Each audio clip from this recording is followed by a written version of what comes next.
کہ ہمارے جو 1,72,000 ہمیں جو سیکورٹی پرسن چاہیے وہ تو ہمارے بارڈر پہ لگے ہوئے ہیں. ایران کے ساتھ ہماری صورتحال ٹھیک نہیں ہے، لیکن ان کو ہم وہاں سے اٹھا کے کیسے ہو کہ ہم الیکشن میں لے آئیں اور اپنی جو سیکورٹی ایٹ رسک ڈال دیں.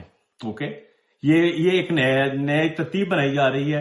اسی پہ ہی قومی سلامتی کمیٹی کی بھی میٹنگ جاری ہے، دیکھیں اس میں کیا نتیجہ نکلتا ہے. لیکن گڈ نیوز از کہ ایران نے اور پاکستان کے درمیان جو کشیدگی تھی وہ کم ہو رہی ہے.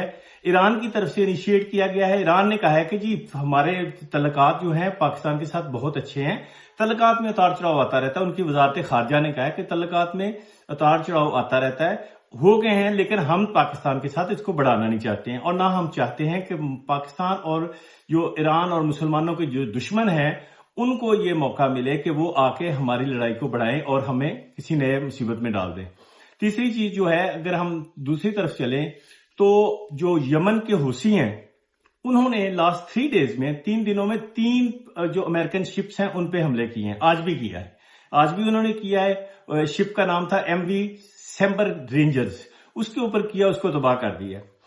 ملٹری اٹیک ہو رہے ہیں، ایئر سٹرائک ہو رہا ہے یمن کے اوپر. لیکن آج جو بائیڈن نے، میں یہ ٹکر بھی آپ کے سامنے سے چلا رہا ہوں، یہ جو دی انٹرسپٹ ایک نیوز پیپر ہے امریکہ کا، اس کے صحافی نے جو بائیڈن سے پوچھا کہ آپ جو ہے آپ کامیاب ہو رہے ہو یا نہیں ہو رہے یمن میں جو آپ ایئر سٹرائک کر رہے ہو، تو اس نے کہا کہ یمن پہ ایئر سٹرائک جو ہے سو فار ہمارے یوز لیس ہے. اس کی وجہ ایک آبویس ہے کہ یا تو یمن کے پاس اتنے زیادہ ٹیکنالوجی ایران نے دی ہوئی ہے. ابھی اس وقت جو مڈل ایسٹ میں ہے، مڈل ایسٹ میں ایران جو ہے نمبر 1 جا رہا ہے ٹیکنالوجی میں. سب کو پتا چل گیا کہ ایران کے پاس ٹیکنالوجی ہے اور سیلف میڈ ہے، اپنی میڈ ہے. ہمارے پاس ہم تو ادھر ادھر پکڑ دکڑ کے لے کے آتے ہیں نا. ایران نے اپنی ترقی جو بھی کی ہے ڈیفینسو سسٹم میں یا جو بھی کیا ہے انہوں نے خود سیلف میڈ کیا ہے. تو سب کو پتا چل گیا ہے، وہ ڈرون ٹیکنالوجی ہو یا میزائل ٹیکنالوجی ہو، کہ ایران جو ہے اس وقت مڈل ایسٹ میں کم از کم نمبر 1 جا رہا ہے.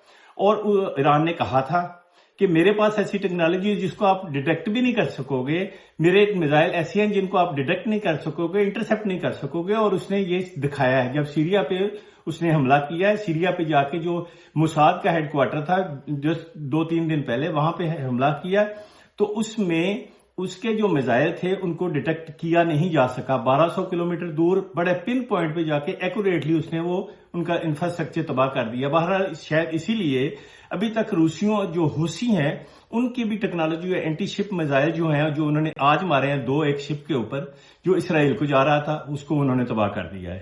اور جو بائیڈن صاحب فرما رہے ہیں کہ جی ہماری جو صرف ایئر سٹرائک جو ہے وہ ہمارے سفیشینٹ نہیں ہے. ابھی ہم دوسرے اینڈ پہ آئیں جو اسرائیل اور حماس کے درمیان ہو رہا ہے. آج تقریباً 104 دن ہو گئے ہیں. وہ اتنے قیدی تقریباً 250 قیدی ابھی تک حماس کے پاس ہیں اسرائیل کے. ان کو چھڑوانے کے لیے بے انتہا کوششیں ہو چکی ہیں.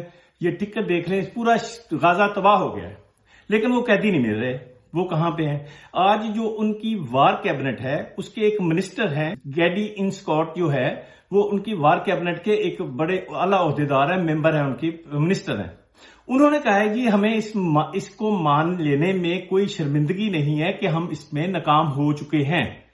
ہم جو اچیو کرنا چاہتے تھے وہ ہم اچیو سو فار نہیں کر سکے، اور ہمیں یہ مان لینا چاہیے کہ ہم نہیں کر سکیں گے. ہم ان کو ریڈیکیٹ نہیں کر سکیں گے، ان کا قلعہ کما ہم حماس کا وہاں سے نہیں کر سکیں گے. یہ بھی میں ٹکر آپ کے سامنے چلا رہا ہوں. بہرحال یہ صورتحال جا رہی ہے، اور جو پاکستان کی صورتحال ہے وہ تو آپ کے سامنے ہی ہے. جو سیاسی ٹمپریچر ہے وہ دن بدن بڑھتا جا رہا ہے، چونکہ الیکشن نزدیک آ رہے ہیں، دن بدن بڑھتا جا رہا ہے. لیکن فیلڈ میں صرف ایک پارٹی نظر نہیں آتی ہے، وہ ہے پاکستان تحریک انصاف.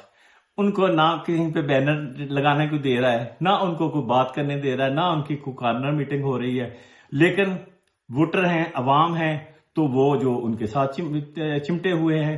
دوسری طرف جو ہے پاکستان مسلم لیگ نواز ہے یا پیپلز پارٹی ہے. ابھی دیکھیں گوگل نے سروے کیا، گوگل کے سروے کے مطابق پاکستان تحریک انصاف اس وقت 80% پہ کھڑی ہے پاپولیرٹی میں.